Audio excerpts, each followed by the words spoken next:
Bonjour à tous, bienvenue dans cette nouvelle vidéo Run and Talk. Aujourd'hui, on a encore un invité qui est exceptionnel. On a un peu changé, je suis parti dans le Finistère vers Quimper. On était sur de la route, on passe sur du trail aujourd'hui et on reçoit une traileuse du coup, qu'on accompagne chez Bib d'ailleurs depuis un petit moment. C'est Anaïs Duval. Tu vas bien? Et toi? Très bien, je suis très content de te recevoir aujourd'hui. Merci de m'avoir invité sur ton footing. Ok, donc Anaïs, aujourd'hui je t'accompagne sur ta séance. Qu'est-ce que c'est le programme aujourd'hui? Petite chauffe et 3 fois 10 minutes actif, seul, pour remettre un petit peu d'allure. C'est quoi l'allure? Tu disais 4,45? 4,45, 4,50 sur plat ou fond plat montant. Voilà, au retour ça va descendre. Descendant, ouais. Tu fais au cardio ou tu fais à l'allure là? Je fais à l'allure, il m'a mis des allures Pierre, donc je vais essayer de respecter ça. Bon, présente-toi. Qui es-tu Anaïs? Qui es-tu? Où es-tu? Que fais-tu? Je suis bretonne. On voit ça sur le maillot, Team Trail Finistère. Pour le coup, à la base des Côtes d'Armor. Mais j'ai migré dans le Finistère et puis à la base, je suis cavalière et juriste. Okay. Mais depuis 5 ans, je suis toujours juriste, mais traileuse. Tu as changé de monture, tu utilises des chaussures maintenant? Ouais, je me débrouille par moi-même maintenant. Depuis combien de temps? 5 ans tu cours? Je cours depuis 2018-2019. À la base, c'était pour arrêter de fumer, m'occuper un peu vu que j'ai arrêté l'équitation normalement temporairement. Pour les études ou? Pour le professionnel. Okay. Et du coup, j'ai commencé le sport à la salle, des petits footings. En 2019, je me suis inscrite dans mon premier club d'athlètes à Lille. Okay. Donc là, j'ai fait une année de route parce qu'à Lille, plutôt basé sur la route.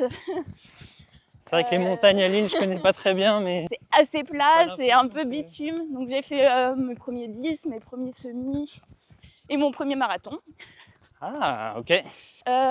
Et puis en 2020, par contre, je me suis dit que là, le trail, en fait, c'est mon grand frère. Enfin, frères et sœurs sont un peu beaucoup dans le sport et étaient pas mal tournés vers le trail. Du coup, je me suis dit que c'était quand même quelque chose qui me donnait plus envie. Donc en 2020, d'être en janvier, je suis rentrée d'un concert, un petit peu alcoolisée. Et t'as pris un dossard? Et j'ai pris un dossard. Ouais, classique. Sur le 60 bornes de l'Échappée Belle. Alors pas du tout un pari ou quoi, hein. C'était juste moi, ça me faisait rêver. Ok, trop bien. Après j'en ai parlé autour de moi, ils m'ont dit que j'étais un peu dingue. S'il y avait 4000 de D+, 4000 de D-. Parce que Beldon, c'est un chantier. Ouais, c'est ça, le trail, je suis pas expert, mais pour l'Échappée Belle, c'est un des plus durs, c'est ça, on est d'accord. Oui, c'est ça. Après, c'est pas l'ultra, c'est le 60, mais bon, il y avait de quoi faire. Donc voilà, ça c'était le premier trail. Je devais partir sur le Mute à Madère avec mon frère printemps 2020 pour le préparer, pour faire un step. Ouais. Parce que j'avais couru qu'en Bretagne, donc j'avais déjà fait un format 30. Mais cap 6 ans quoi. et voilà, sauf qu'il y a le Covid. Donc on n'a pas été à Madère. Et je devais passer d'une période Covid à Lille, avec une prépa lilloise d'été, aux 60 bornes de l'Échappée Belle, premier trail de montagne. Et alors? Et ça met un pied dedans et c'était la plus belle journée de ma vie jusqu'à présent. Ah. Donc du coup, depuis... T'as plus jamais quitté les chemins? Depuis, j'ai continué et j'ai essayé de persévérer. Trop bien. Et du coup, là, donc ça fait à peu près 5 ans que tu cours, un petit peu plus du coup. Et depuis, t'es resté au final sur des formats trail long comme ça, jusque-là? Ouais, je fais un peu de cours pour tester, pour les prépas. Ouais. Mais en vrai, moi, j'aime pas courir vite. Je sais pas courir. Ça se verra. Je comprends pas bien. Je suis pas rapide. J'aime pas ça en fait. Ça peut m'amuser comme ça, mais j'aime bien me balader en fait. J'aime bien faire du trail pour découvrir, même toute seule, même juste autour de chez moi, mais j'aime bien explorer. Le truc qui est bien en courant, c'est que du coup tu vas plus vite. C'est quand même un peu plus marrant.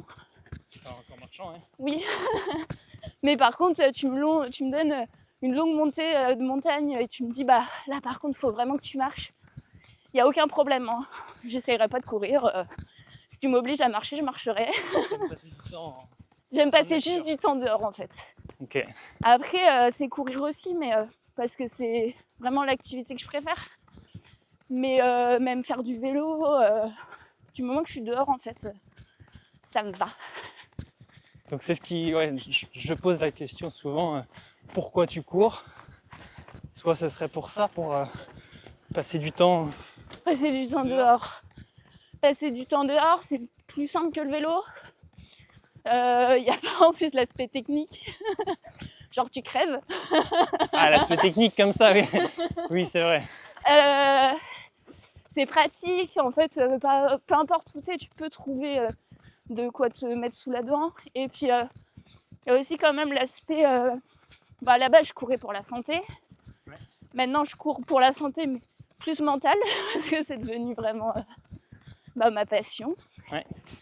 Et puis c'est parce qu'aussi, je pense que c'est l'un des seuls moments où je m'accorde une petite introspection, où je prends conscience de mon corps.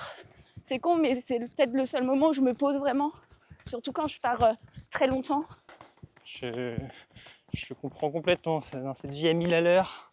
Oui. Là, tu prends tes baskets, Oui. tu dis je reviens. Et je me mets dans ma bulle, Ouais. on me fait pas chier, et je fais ce que j'aime, donc ouais, c'est vraiment devenu mon équilibre, quoi.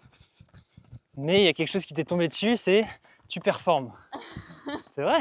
Oui. Tu vois, tu aurais pu au final être random et continuer à t'amuser dans le chemin.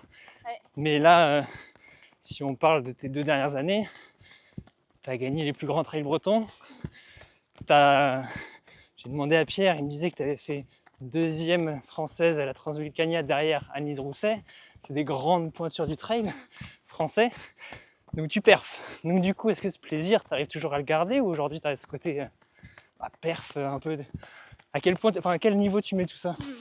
C'est marrant parce que c'est un peu le questionnement que j'ai en ce moment. Ouais. On va pas partir sur une séance de psy, mais ouais, c'est retrouver un peu le sens que je mets dans ma pratique. C'est un peu ce que j'essaye de retrouver. Le trail ouais, en plus tout est venu un peu vite. Le Ménestrel, j'aurais pas cru. Gare-les-Dents, c'était vraiment le trail breton que je voulais faire, mais que je voulais faire en fait, que je voulais terminer, pas que je voulais gagner. Oups. Donc le faire et le gagner en même temps, enfin je dis pas non parce que je suis un peu compétitrice quand même, mais ça a un peu tout rebasculé.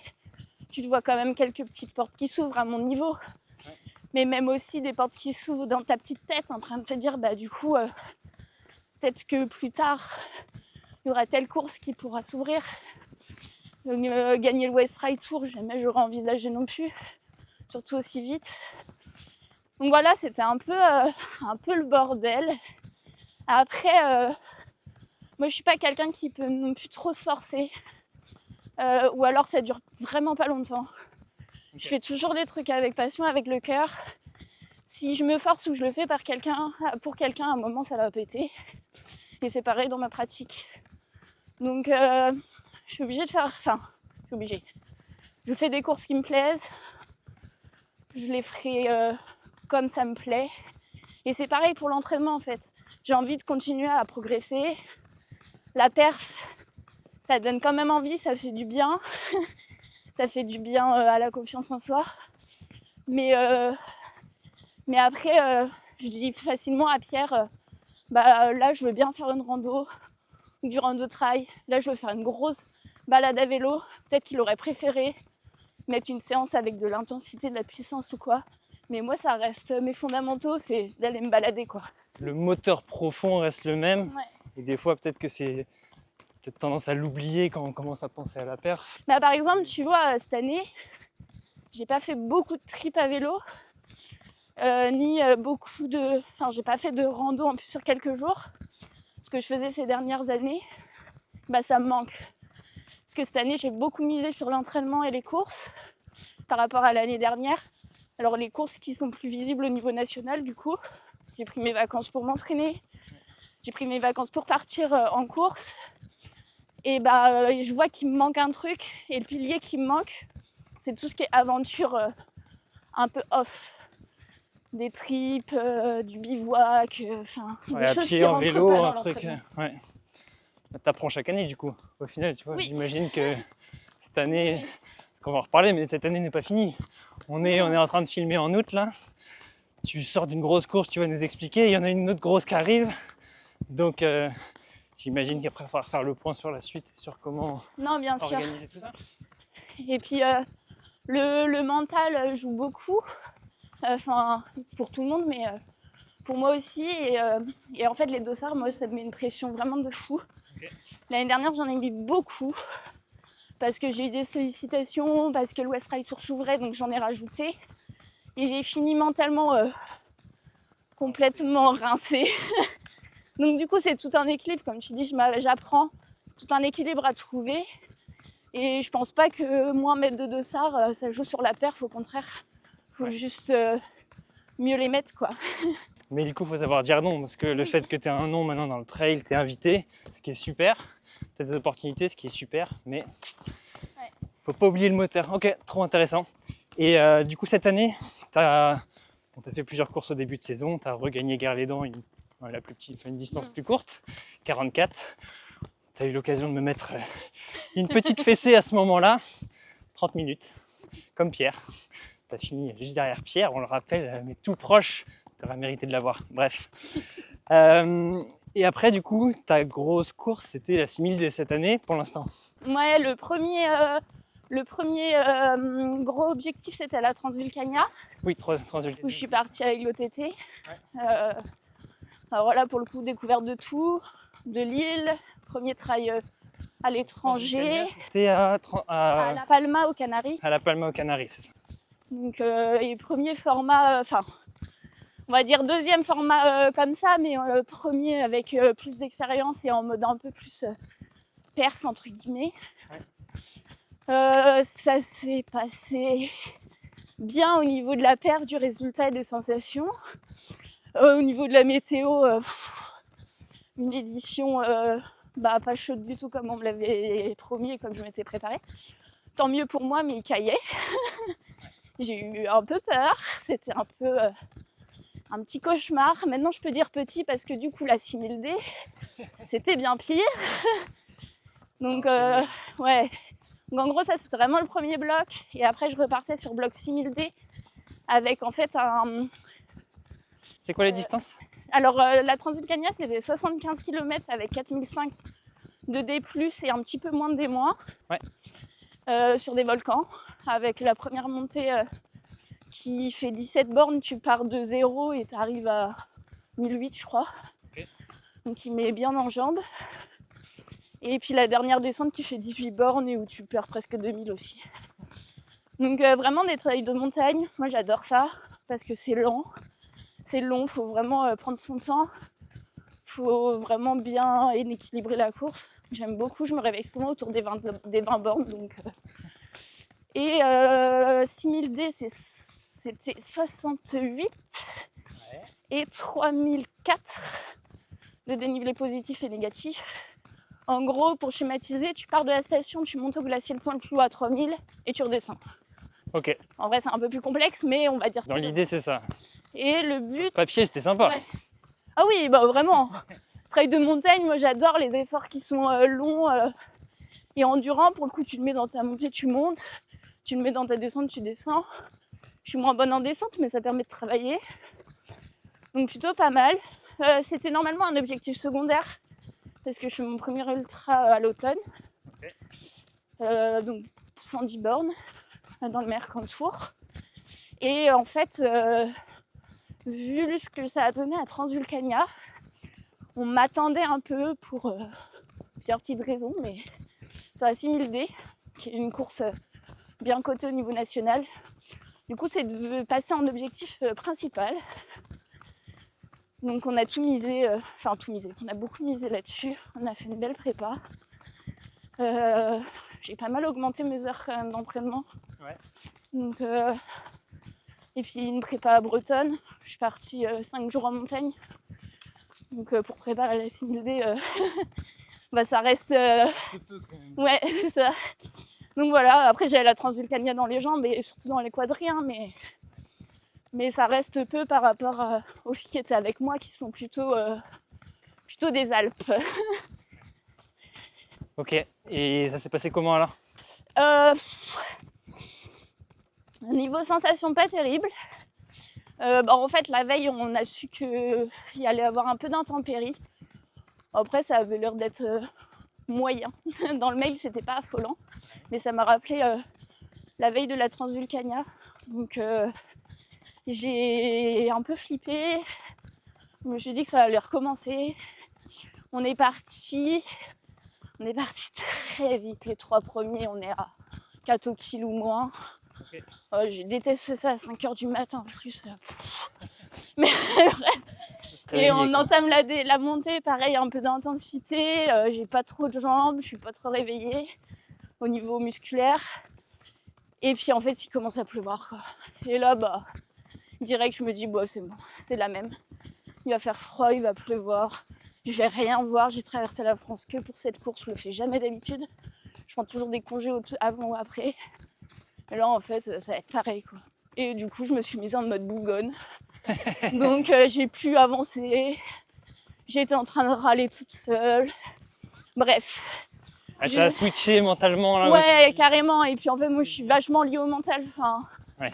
En fait, si j'ai décidé que je faisais pas un truc ou que ça me plaisait pas, je le fais pas et ça me plaît pas, quoi. Et donc, du coup, vraiment pas terrible. Je devais être 7-8, donc c'est pas non plus trop mal, mais j'avais pas envie, quoi. Pardon. Je me demandais si j'allais pas abandonner et tout. Ouais. Puis après, quand il a commencé à faire très froid, que j'ai vu mon père, mon petit frère, même Morgan là-haut venir, je me suis dit, bon, bah, même les bénévoles en fait. Je me suis dit, bah, déjà, tu peux pas abandonner parce qu'ils sont là. Ensuite, de toute façon, il faut que tu redescendes. Ouais. Autant que tu finisses la montée, que tu redescendes. Et puis, quitte à avoir traversé la France pour rien voir, tu vas au moins traverser la France pour finir ta course, quoi.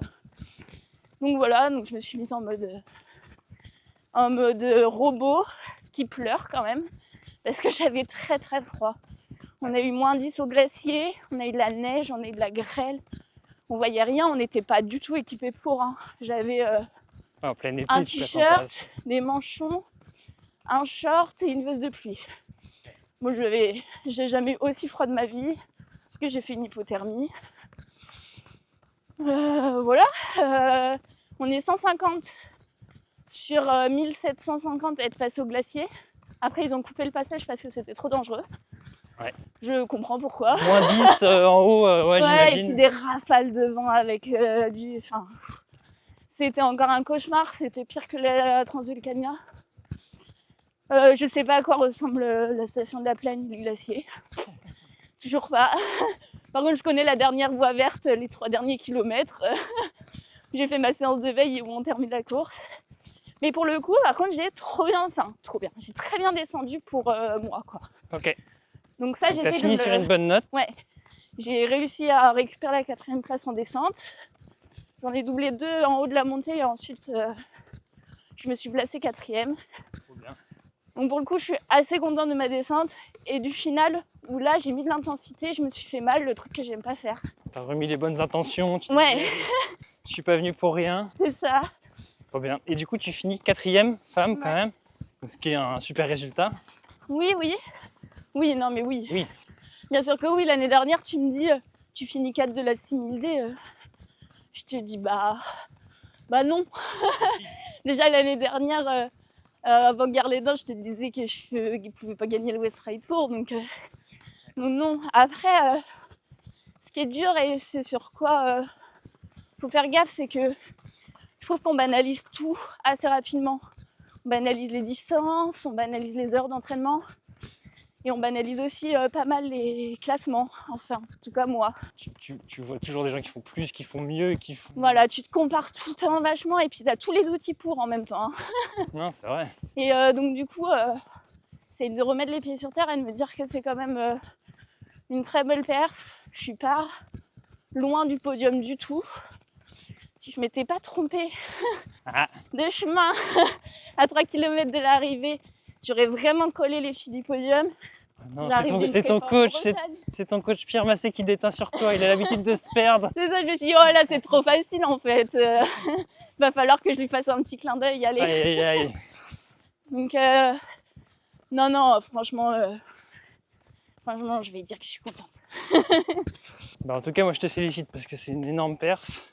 Et au vu des conditions encore plus, Ouais. et de l'état dans t'étais au milieu de la course, j'imagine mentalement. Bah, en fait, j'arrive pas à être contente de la perf en tant que telle parce que je suis très déçue de la course, des conditions, etc. Donc ça, va falloir juste que je passe au-dessus et que je me dise c'est pas grave, ça arrive. Et en même temps, quand tu fais du trail, bah, tu le fais pour la nature et la nature, des fois, bah, elle peut être capricieuse, donc faut faire avec quoi. Est-ce qu'on lancerait pas les 10 minutes? Allez, Hop. Allez, on va essayer de continuer à discuter à 4h45. Pourquoi tu pars à 4 au kill là, Pardon. Anaïs? tu vas contrôler, hein. Très bien.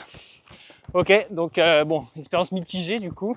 Ouais. Ça t'a appris beaucoup de choses, j'imagine, mais au final un petit peu déçu.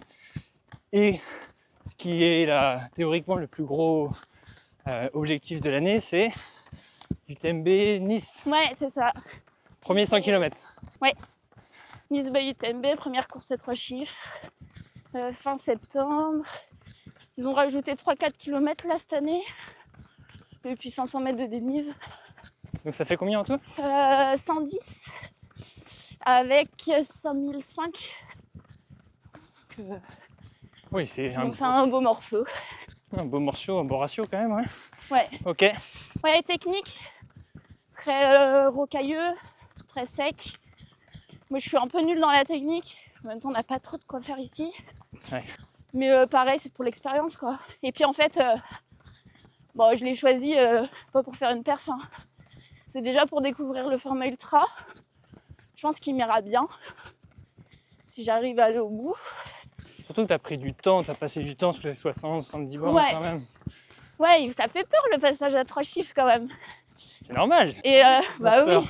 Petite excitation. Et puis j'ai trop envie de découvrir ce coin en fait.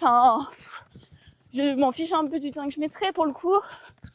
C'est vraiment Mercantourny, je connais pas du tout. Donc en fait, je reviens à la base de pourquoi je fais du trail quoi. Découvrir. Découvrir tout, me découvrir et découvrir le coin. Donc j'ai assez hâte. La saison est longue, mais la dernière dose est assez excitante. Ouais. En plus, Après, ça a l'air joli, t'arrives sur la mer du coup. oui, T'arrives à Nice je quoi. sors du milieu du Mercantour, je fais de la montagne, j'arrive sur la mer. Non, ça va être super sympa. On part avec Léo, son papa. Trop bien. Ça va être vraiment cool. Et après, je coupe. Enfin, j'essaye. Et après, ouais, tu pars en bivouac ou tu fais un truc comme ça. Après, je vois une copine, je fais autre chose. Ce sera quand? En octobre? Fin septembre, début octobre, ouais. Ça arrive vite entre guillemets quand même. Ouais. Là, le plus dur, c'était de se remettre dedans. Je suis encore en train. Ouais. Après la 6000D. Sur la 6002, en fait, j'avais envie de dire juste à Pierre, c'est bon, j'arrête. On s'arrête J'ai pour cette besoin année. d'une pause. L'année a été difficile, les entraînements, c'était... Les entraînements en tant que tels, non. Mais le quotidien était lourd. Les 2 courses, mentalement, elles m'ont usée. J'arrête trop. Enfin, l'ultra, ce sera plus tard. Je suis pas prête. Mais au final, Bah, j'ai du mal à enlever des choses qui sont prévues quand même dans le calendrier. Et puis, en fait, j'y ai pensé un peu toute l'année en me disant, ton année, elle est cool. Mais en fait, à la fin de l'année, tu auras peut-être fait ton premier ultra, quoi. Et je rêve de ce que je vais voir là-bas. Je regarde pas trop de photos. Je suis vraiment en mode, comme quand je me suis inscrite pour l'échappée belle. Qu'est-ce qui va m'attendre? À quelle sauce je vais me manger? Est-ce que je vais kiffer? Est-ce que je suis faite pour ça? Il y a plein de questions. Je suis pas patiente du tout. Je vais pas réussir à attendre plus longtemps. bon bah c'est parti alors. C'est lancé. Trop bien. Et justement par rapport à cette année, cette grosse année, où tu travailles, t'en as travail à plein temps, tu vas me dire si ça a changé. Tu as une vie perso, tu as la vie du coup de sportive où tu t'entraînes beaucoup. Comment est-ce que tu gères ça? Et est-ce que tu arrives à gérer ça? Bah, c'est vrai que du coup, je disais que depuis 2 ans, mes résultats avaient passé un cap. Ouais. Mais c'était lié aussi au fait que j'avais arrêté de travailler. Je faisais des petits contrats à Fourremeux, donc je m'entraînais beaucoup à Fourremeux. Et je redescendais en Bretagne faire des courses. Ça aide. Et l'année dernière, j'étais en études. T'aménages ton emploi du temps un peu plus comme tu veux à la fac. Ça aide. Et là, j'ai repris un taf à temps plein, 38-40 heures quand j'ai pas d'astreinte. Ah oui, donc un gros temps plein. Ouais. Ok. Et où il y a pas mal de jours de congé, mais il faut les placer. Et puis, il y a un peu de pression quand même. Il est assez fatigant mentalement, Ok. même si c'est un taf de bureau. Donc, il faut pouvoir tout gérer. Je suis assez faible, entre guillemets, c'est que je suis fatiguée facilement. Donc, le but, c'est de s'organiser. Après, j'ai beaucoup de chance parce que mes chefs, ils sont adorables. Pour le coup, ils ont tout compris tout de suite que j'étais passionnée, que c'était ma priorité. Donc en fait, ils essayent de m'arranger pour que c'est courir matin, midi ou soir ou 2 fois. Prendre des après-midi de temps en temps pour faire des plus gros entraînements. C'est important ça. Hein. Prendre des jours de congé pour partir m'entraîner ou en course. Donc ouais, c'est très important. C'est important que le boulot valide un peu le projet. Ouais. Sans forcément, mais au moins valide le truc et comprenne. Ouais, même j'ai une petite section, je suis chef d'une petite section et et ils sont vraiment aussi très compréhensifs. Ils me demandent quand je rentre de course comment ça a été. Enfin, des fois ils me disent oh là faut que t'ailles courir. Donc non c'est vraiment cool quoi. Enfin j'ai vraiment de la chance pour le coup. Donc là ça s'organise bien comme ça ton planning. Ouais et puis après bon je peux pas dire mais Léo m'aide quand même pas mal à la maison. Ouais, ça enfin m'aide. Tous les deux on s'entraide quoi. Ouais. Et surtout il comprend en fait. Enfin, il s'entraîne aussi. Bah oui. Puis il sait pourquoi il a signé hein. j'ai jamais caché.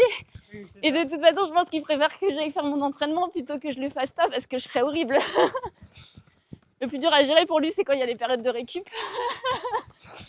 Et c'est un équilibre global, pro, perso, ouais. Famille et compagnie. Mais du coup à partir de novembre j'ai quand même un après-midi en moi. Donc toujours des astreintes de temps en temps. Toujours les mêmes les mêmes semaines sauf le mercredi après-midi où je pourrais m'entraîner, même faire une sieste. Ouais, bien sûr. Donc ça va bien aider. Ouais, parce que c'est vrai que quand on parle d'entraînement, entre quelqu'un qui récupère en faisant la sieste les jambes en l'air et quelqu'un qui récupère en fait en étant au boulot, ah bah oui. C'est pas la même chose. Donc, non, ça n'a rien à voir niveau récup. En fait, c'est pas le problème tant de rajouter de l'entraînement. On arrive à les caser les 15 heures. Hein. Mais c'est la récup derrière quoi. Ouais, la balance entraînement. Puis, quand t'as fait 8 heures de taf dans la journée, même si t'étais au bureau, et qu'après tu dois sortir 2h30 de séance, ça peut faire beaucoup quoi. Je comprends. Parce que là du coup t'aménages un peu ton emploi du temps. Ouais. L'objectif derrière tout ça, est-ce qu'il y en a un? Où tu te vois dans 3 ans? Déjà sur des formats ultra. Ouais. Je pense vraiment que ça pourrait m'aller. Tant au niveau de ce que j'aime faire qu'au niveau... je pense que je serais meilleure sur des formats ultra. Et après, il faut pouvoir s'entraîner. Je me vois où dans 3 ans Dans 3 ans, faire l'ultra et continuer à cocher les courses qui me font rêver en France et en Europe. Et j'avoue que si je pouvais avoir les moyens d'acquérir une performance et une petite visibilité au national pour être aidée financièrement, je dirais pas non. Ça me permettrait d'avoir moins d'heures de taf et de pouvoir équilibrer encore plus la balance. J'adore vraiment m'entraîner en fait. Et c'est frustrant de ne pas pouvoir... de vouloir le faire, mais de ne pas avoir assez d'heures dans la semaine pour pouvoir faire tout ça quoi. Ouais, donc au final, le nerf de la guerre, ça reste toujours le financier. Au final, si tu peux avoir un peu plus d'argent, tu peux modifier un peu ton planning pour équilibrer encore mieux. Oui, c'est ça. Du coup, te donner les chances de encore progresser. Ouais. Après, c'est encore un autre équilibre à se trouver. Les plaques, elles bougent depuis 2020, enfin 2022, on va dire, 2023. Mais ouais, c'est trop. Mais je sais que j'adore m'entraîner, donc je sais que je pourrais y passer des heures. Je l'ai fait un peu à fond remue l'année dernière. Et franchement, penser manger, courir, dormir, bah, c'est mon rêve, quoi. Ouais, dans un monde idéal, tu serais à fond remue à la moitié de l'année, Oh ouais. à t'entraîner, à récupérer, à te balader. Ouais, carrément. Ah oui, dans un monde idéal, ce serait ça, c'est clair. Et aller chercher une petite coupe le week-end sur les courses. C'est officiellement mon run and talk le plus rapide. J'essaye de faire semblant d'être poker face, mais j'ai chaud quand même. Ok, et du coup, tac, on disait... Ouais, Oui, que je veux pas non plus tout miser sur moi, ce que j'apprends tous les jours, que ce soit sur la nutrition ou sur l'entraînement, que ça me passionne. Je pose beaucoup de questions à Pierre, parce que il en a peut-être marre, je sais pas.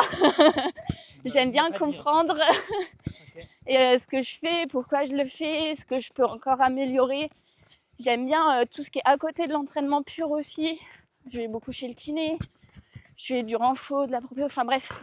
En fait, tout ce que j'apprends là, et bah, moi j'aimerais bien aussi pouvoir après le faire partager aux autres. Okay. Donc pourquoi pas entraîner ou... Ouais, c'est avoir ton expérience déjà, c'est une première brique. Ensuite, il y a d'autres problématiques pour pouvoir entraîner, mais c'est hyper intéressant. Moi, je te conseille d'y aller. J'entraîne, c'est passionnant.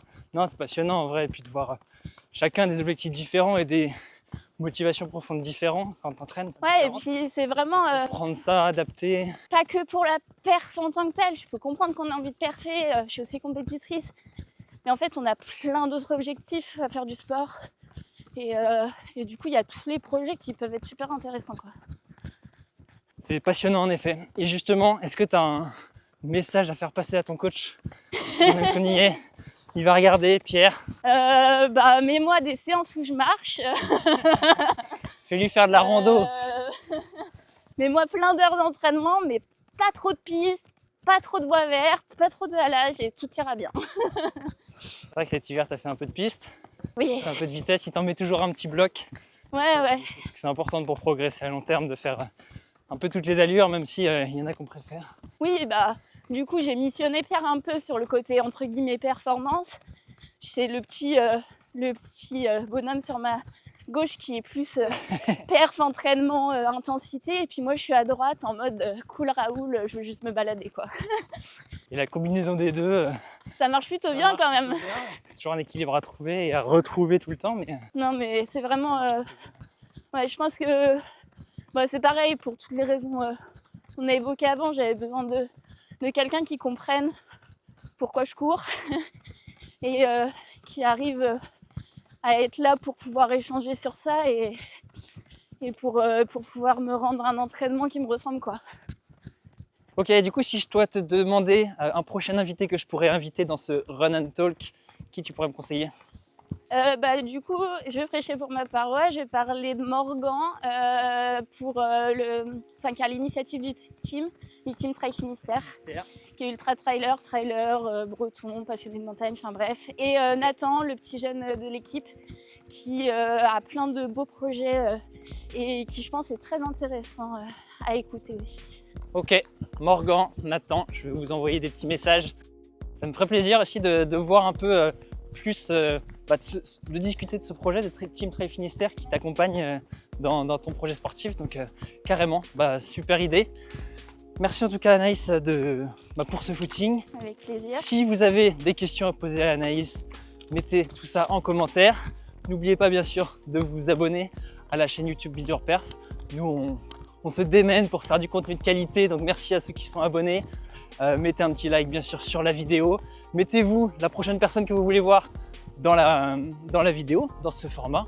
On va essayer de contacter bien sûr Morgan, Nathan, et il y a plein d'autres athlètes, créateurs de contenu, bref, des gens qui ont plein de choses à proposer, à dire autour de la course à pied. Donc merci à vous, entraînez-vous bien.